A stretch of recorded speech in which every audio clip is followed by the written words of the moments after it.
and move out of my darkness, or I can choose to reject that light. And now I am in darkness, not because I was born in darkness, but I am now in darkness by choice. So this X represents how we're born, this diagonal line. But what God does is when He brings His light into my life, He starts to bend that line. And you see, if He bends me toward Him, it starts to shape the form of a heart. And that's because it's love that draws me to God. It's love that keeps me with God. And it's love that causes me to share the good news with somebody else. And just like God bends me towards Him, and He bends somebody else towards Him, once we are bent toward God, we also bend toward each other. In the book of Job, we are dealing with someone who was bent toward God. His wife was also bent toward God, but someone came in to unbend the bending of God.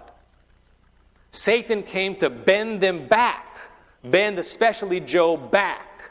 Have you ever given your life to God and somehow something took place that started to bend you back away from God? Well, welcome to the story of Job. Job's wife said to Job, "Curse God and die."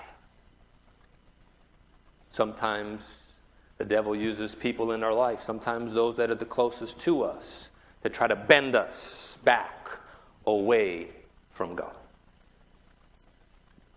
The other day, my daughter, she's 3.5 months, she was crying in her bassinet. We had her in the other room. Not the typical cry, you know, a baby just kind of crying a little bit, but it's the cry like she needs help. Do you think I was like, "You better call me by my name"? Do you think I said that? Do you think I told her, "You better say the right Bible verse before I come there to convince me that I should go there"? Is that what I did? No. I come not because she knows my name, has the right thing to say or do. I come because she's my daughter. Same reason my wife comes. When we call out for help in our time of need, do we have to know God's name? Do we need to have a Bible verse to somehow convince God to do something for me? Do I need to be a Christian for God to help me? Or is God the Father of all humanity? Will God hear the call of help of the Buddhist who doesn't know He exists? Of the Hindu who worships 1,000,000 gods? Will He hear the cry for help from an agnostic that doesn't know if He may exist or not? Will He hear the cry for help from an atheist who cries out, not to God, but from his heart looking for help? Will God be there for that person?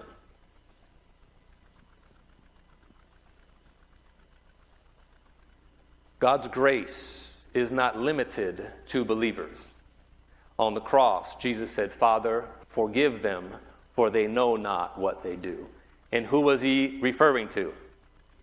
Yes, those Roman soldiers. And in declaring the forgiveness for them, He declared it to every person in the world. Through our sins, we also pierced Him.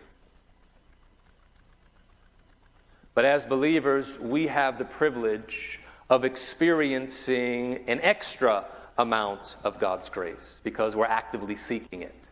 We actively want it. And when God brings it, we want to accept it. I was at a frat party a long time ago when I was in college. I was pledging a fraternity. And the two guys that were pledging me were my friends.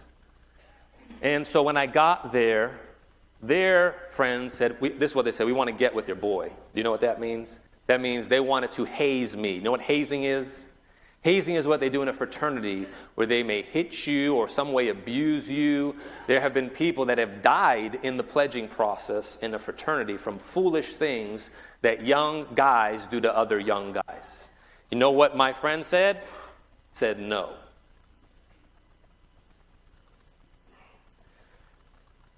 When Laban, help me now, when Laban, do you remember Jacob's father-in-law?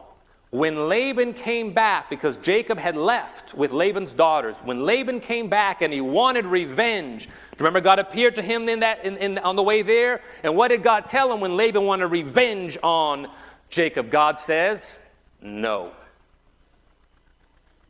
When Joseph is sold by his brothers, and he is now lied about from Potiphar's wife, he's thrown in prison, and they're going to leave him there forever, God says, no. When King Saul is there with David, and David's playing the harp, and this troubling spirit, this evil spirit comes upon Saul, and he takes that spear and he hurls it at David, God says, no. When Goliath came and he looked at this little boy named David before he became the great king, and he looked at him, he's like, come on, this is you going to send me? He said, what are you telling me? I'm going to chop your head off. God said, no. When they threw Daniel in a lion's den to do away with him, God says, no. When Haman in the book of Esther plotted to destroy all the Jews, God says, no. When they conspire to crucify Jesus, God says,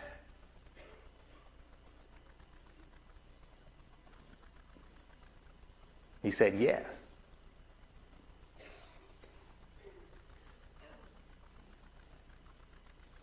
Sometimes God sends angels. Is that right, Cookie? And God says no. Other time, God also sends his angels, but he says yes. This is the story of Job. Why do bad things happen to good people? Why is it that God bends us toward him, and when we're seeking him with all of our heart, we're wanting to love God and we're wanting to love other people, somehow the devil comes and he starts to pry us and bend us the other way? Why does God sometimes tell the devil yes? In 1 John chapter 3, verse 11 and 12, it tells us this: for this is the message that you heard from the beginning, that we should love one another, not as Cain, who was of the wicked one, and murdered his brother. And why did he murder him? Let's put this in the language of the book of Job. Why did Abel, who was a good person, suffer a really, really bad thing? Here's the answer: because Cain's works were evil and Abel's were righteous. Sometimes bad things happen not because we're doing the wrong thing, but because we are doing the right thing. In Job chapter 1, we find the exact same thing. In Job chapter 1, the first verse says this about the patriarch Job.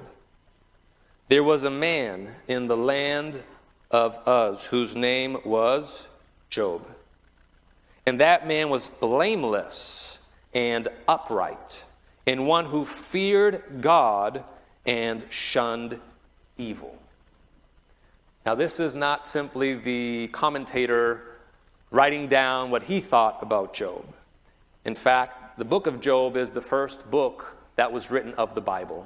The Jews tell us it was written by Moses. He wrote it before he wrote Genesis. Why? Because God knows that we go through tough times, and sometimes we don't have good answers, and we don't really care to know about God unless we can first deal with some of the questions that we have. And even after we come to know God and we've given our life to God and we spent years with God, there still comes a time when the devil starts to bend on us and we can't understand why. And it starts to get us to question God, his goodness, and his grace and mercy.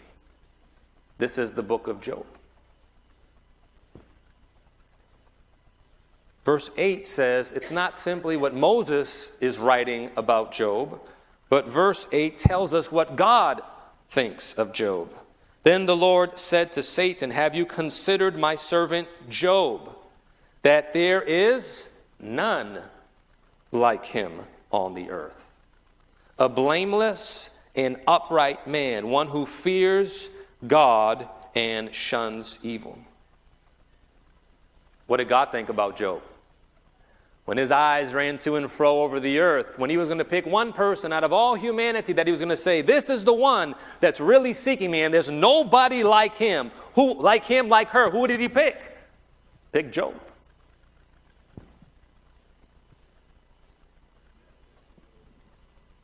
Job wasn't a child, was he? He was an adult. He also was not an unbeliever. He was a believer. The book of Job is describing someone who is fully connected to God. The number one example of the person that has fully believed God is their father. God watches over all of us. For some reason, the top pick gets some really bad heat. His name is Job. There are some people that they don't want God as their father. Have you ever been there? You had God as your father, then not too long you got upset with him and you didn't want him as your father. There's some people that forever don't want him as their father. And so they turn a deaf ear, a blind eye, and they just want to do things their own way. But if I've chosen God as my father, and I'm seeking him with all my heart, maybe I make a mistake once in a while, right? I get back up, God gets me back up. But if I'm seeking him with all my heart, and something comes my way out of the blue that I don't expect, then I know God has, for some reason, allowed that in a way I don't understand. Something has happened. He's going to get me through it. Does that mean that everything bad that happens in my life is because God allowed it? We all have freedom of choice. There's certain things that happen to children and other people that God didn't want to have happen. In fact, he sent, he encouraged, he moved, he motivated, but they turned a deaf ear. Why? Because they chose another father. And there are consequences. In the beginning, when Adam and Eve chose to sin, sin came on the whole human race. You and I have all been affected by other people who chose in their freedom to do and say things that in the end bit me. They bit and it bit you. And we also have in our own freedom, we've chosen to say and do things that have hurt other people. We are all suffering because of our own sins and the sins of many others. There are people who have chosen to have another father. In fact, Jesus says in John 8:44, speaking to the Jews in his day who went to church, read the Bible, were very religious, he says, you are of your father, the devil. We can be religious and still have the devil for our father. Is that true? Yes. If I have the devil for my father and I get what my father gives me, the devil, well, maybe I had it coming to me. But if I'm seeking God with all of my heart and something bad comes my way, I got to stop and really think and reflect. Did God allow that? Is that somebody else that is working under the inspiration of the devil? Why is this taking place in my life? Have you ever had those questions? Yeah, we have them.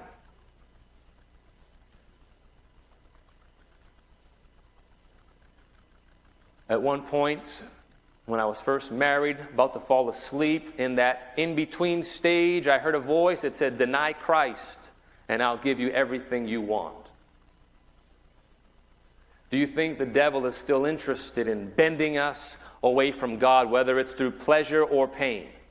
Yes. Once you give your life to Jesus, the battle doesn't stop. It just gets a little bit hotter because the devil knows that he's lost you, and in losing you, he's going to lose everybody else you bring with you because now you are a light in the darkness.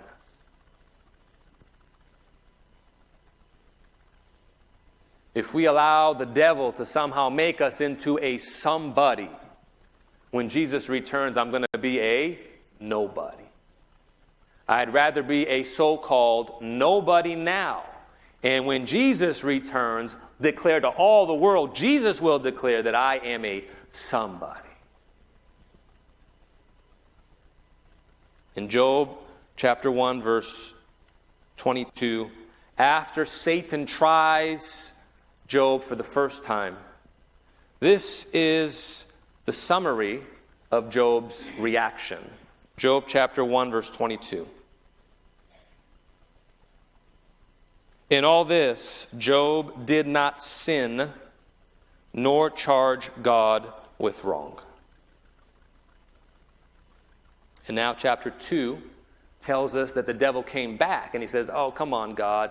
You know, he's just doing that because you didn't touch him, and you should have done this. Oh, God says, okay, go for it, but spare his life. And then we come to verse 10. Job responding to his wife, who tells him to curse God and die. He said to her, you speak as one of the foolish women speaks. Shall we indeed accept good from God, and shall we not accept adversity? And now here's the line we're going to compare with chapter 1, verse 22, and I got it up on the screen. In all this, Job did not sin. What's the difference? It says, with his lips. We compare these two summaries of Job's reaction. Chapter 1, verse 22 says, in all this, Job did not sin, nor charge God with wrong. The second time he was tried and hit that dry spell, he hit it more than once. It says, in all this, Job did not sin with his lips. As we start to read the rest of the book of Job, it's true that at that point he didn't sin with his lips. But as we start to read his conversation with his three friends, and then what Elihu says later and what God says to Job, Job started to charge God with wrong. And what is in the heart eventually comes out of the mouth. In Job chapter 32, we're going to skip all of his conversations with his friends, and we're going to cut to the chase. Chapter 32. In the beginning, chapter 2, Job has three of his friends that are introduced early on in the book. However, there's a fourth friend. His name is Elihu. He's not introduced. And all of a sudden, after we go through the majority of the book, all of a sudden, out of the blue, boom, pops up Elihu. And after him, all of a sudden, boom, pops up God. That's because Elihu is the human flesh through whom God speaks through the gift of prophecy to Job and his three friends. And at the end of the book, when Job repents and when God rebukes his three friends, there is nothing said against Elihu, because at this point it is Elihu who is the messenger of God to Job. In chapter 32, verse 1, we find these words. So these three men ceased answering Job because what? He was righteous in his own eyes. That's called self-righteousness. Verse 2, then the wrath of Elihu, the son of Barachel the Buzite of the family of Ram, was aroused against Job. His wrath was aroused because he justified himself rather than God. Also against his three friends his wrath was aroused because they had found no answer and yet had condemned Job. Was Job suffering something because he had done something wrong? The answer is no. But that's what his friends accused him of. And Elihu is upset with his friends because they are accusing Job of sinning. He was a sinner, we all are, but they were accusing him of doing something. That's why this happened, and that wasn't true. But Elihu is also upset with Job because Job is declaring himself more righteous than God. And God says this in his own words in chapter 40. In chapter 40, verse 2, here is something God says to Job. Chapter 40, verse 2. God speaks to Job. Shall the one who contends with the Almighty correct him? He who rebukes God, let him answer it. And now verse 8. Would you indeed annul my judgment? Would you condemn me that you may be justified?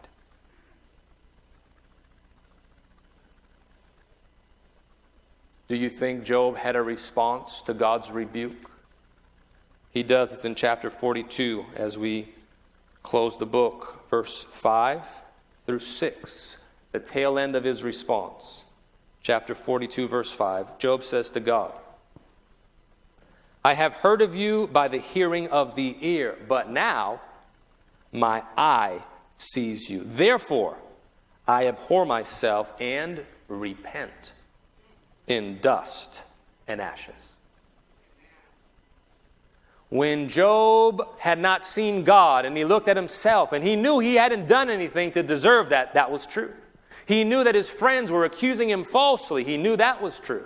Then Elihu comes, and Elihu on a human level through flesh starts to reason with Job, and all of a sudden God comes in and he picks up where Elihu left off because the Spirit of God was speaking through Elihu, but now God was going to say it himself through the whirlwind. And when Job catches a glimpse now of God's righteousness and who he is, he repents. Verse 7. And so it was after the Lord had spoken these words to Job, that the Lord said to Eliphaz the Temanite, my wrath is aroused against you and your two friends, but not against Elihu. Keep that in mind. My wrath is aroused against you and your two friends, for you have not spoken of me what is right, as my servant Job has. Did Job know that he had not done anything wrong and that he was being condemned unjustly, not based on his actions? It's true. But at the same time, he was wrong in his conclusions about God. But God is not charging him with wrong like his friends. Verse 8. Now therefore, take for yourselves 7 bulls and 7 rams. Go to my servant Job and offer up for yourselves a burnt offering. And my servant Job shall pray for you. For I will accept him, lest I deal with you according to your folly, because you have not spoken of me what is right, as my servant Job has. So Eliphaz the Temanite and Bildad the Shuhite and Zophar the Naamathite went and did as the Lord commanded them, for the Lord had accepted Job. And the Lord restored Job's losses when? What does the Bible say? When he prayed for his friends. What friends? They were more like enemies. He was going through the worst of the worst. And the guys that were supposed to be the closest to him, instead of helping him and encouraging, all they did was put weight on him. And whatever the devil was doing to bend him, they were putting more weight, and it was trying to bend Job more and more and more. God said, you go pray for them. That was part of the healing that Job needed, to let go of his anger, his feelings against these miserable comforters. It was also part of his friends' healings to submit themselves to offer the sacrifice and have Job be the priest that ministered on their behalf and brought their pride low. When he prayed for his friends, indeed the Lord gave Job twice as much as he had before. In the book of Job, which leaves us with a lot of answers, but at the same time it leaves room for more questions, we find that God is fair with Satan. Satan came before the heavenly council as the representative of planet Earth. And he says, there's somebody over here in my church. There's somebody over here in my city, my jurisdiction. There's somebody over here in the division that I rule. And they do not do what you say. They are not who you say. And what you're saying about them is absolutely wrong. I'm in charge of that. I'm the president of the country, and I know that what you're saying about this guy is wrong. You really need to do this. And this is Satan's case before the heavenly council. And God says, okay, we're going to allow you to do that. You are the head of the human race. Did you know Satan was the head of the race until Jesus took it back on the cross? Was God fair in the way he treated Satan? Yes. Job was going through it. But at the end, did Job come to realize that he had some self-righteousness in him? Yes. Was God fair in allowing Job, although he went through a horrible situation, to grow? Yes. Was God fair to his 3 friends who had some incorrect theology and in the end learned a lot more about God than they did before? Yes. Did Job's wife gain a new understanding of God and her husband who didn't leave her? Yes. What about Job's kids? That's a tough one. I believe since God allowed it, that they had accepted Jesus, God, before they passed away. I don't believe the book of Job answers every question for every person in every situation. This is the story of an adult who was a believer, and out of everybody on planet Earth, he was the number one linked up with God. Now, after you look at it from that perspective, it leaves a lot of people out. Are you a believer? Are you an adult? Are you the person that is seeking God to do what's right? Then if something difficult is going through your life, then I think you need to be reminded of a few Bible verses. Luke 22, verse 31 and 32. Jesus says this, the Lord said, Simon, this is Peter, right? Simon, Simon, indeed Satan has asked for you, that he may sift you as wheat. Did Satan ask for Job? Yes. Did Satan ask for Simon? Yes. Has Satan asked for you? That he may sift you as wheat. At that frat party, they asked for me. My friend said no. But sometimes God says yes. The greatest example is Jesus on the cross. Verse 32, Jesus says, but I have prayed for you.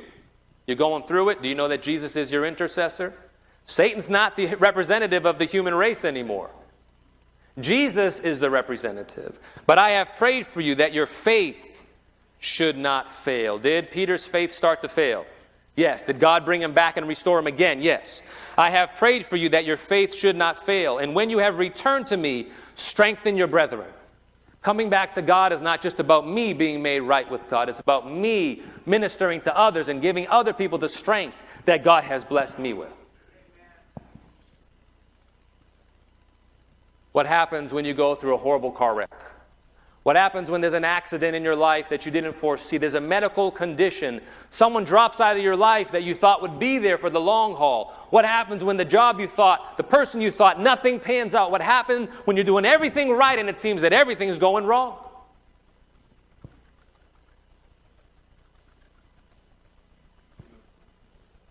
James 1, 2 through 4. My brethren, count it all joy when you fall into various trials, knowing that the testing of your faith produces patience. But let patience have its perfect work, that you may be perfect and complete, lacking nothing.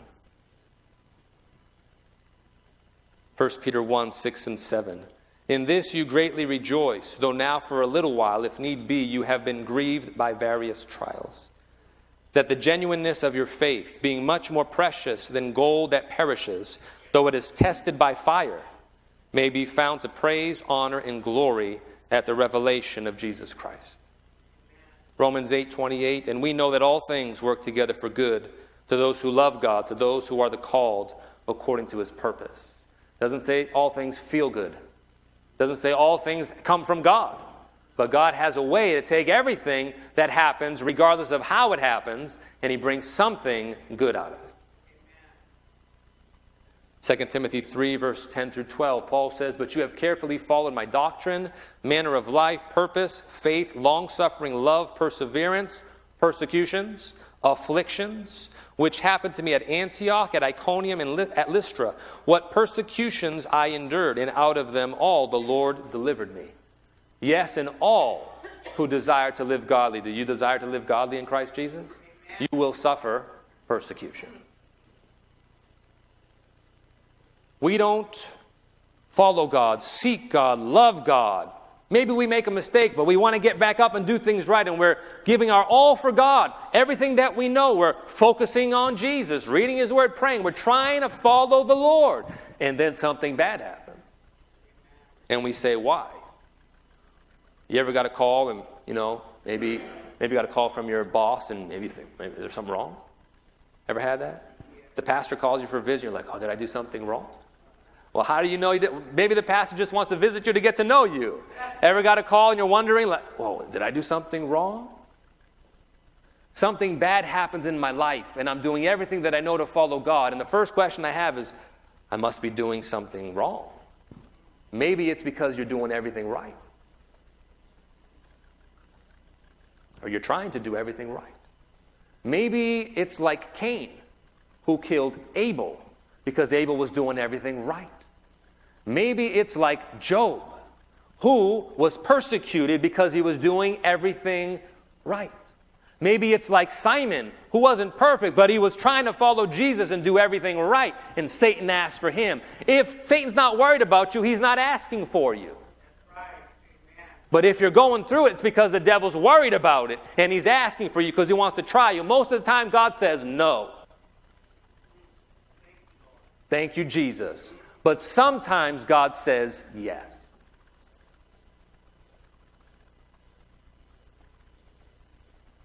And we learn something. Does that mean everything that has happened in my life that's bad came from God? No. But when Satan comes to bend us, he puts pressure, tension, he puts weight on me to draw me away from Jesus. He uses other people to put more weight and more tension. He wants me to snap. And he starts to hear that cracking. And right before Job snapped, God sent Elihu, and then God spoke himself, and he restored Job. Are you feeling like your bending is about to snap you? Amen. It won't. God will strengthen you, and you will come out stronger than you entered. Is that what happened to Job? Is that what happened to Peter? Is that what happened to Jesus? Is that what's happening to you?